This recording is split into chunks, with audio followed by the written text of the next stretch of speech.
covers back, and he just reached around and he touched to find out how high, and he looked at me and said, that high. And I said, yeah, that high. And that's the last he's ever complained about his injuries. We're trying to get him Class A certified so he can solo skydive. And if that is accomplished, he'll be in the Guinness World Book of Records as the first triple amputee to skydive solo. My next challenge, I'm going to Indonesia in November to climb what's called Cartsen's Pyramid. It's just under 17,000 feet, one of the 7 summits of the world, and I'll be the first amputee to ever climb it.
Spartan race is just an awesome event. This is the first time I got to see him do something this strenuous.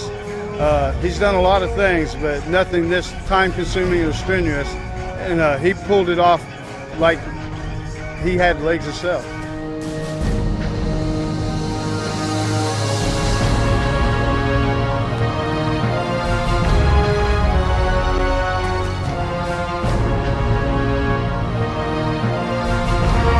It's all in your head.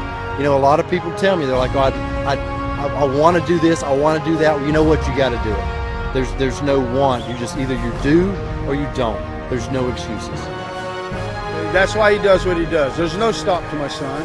You know, he has no quit in him.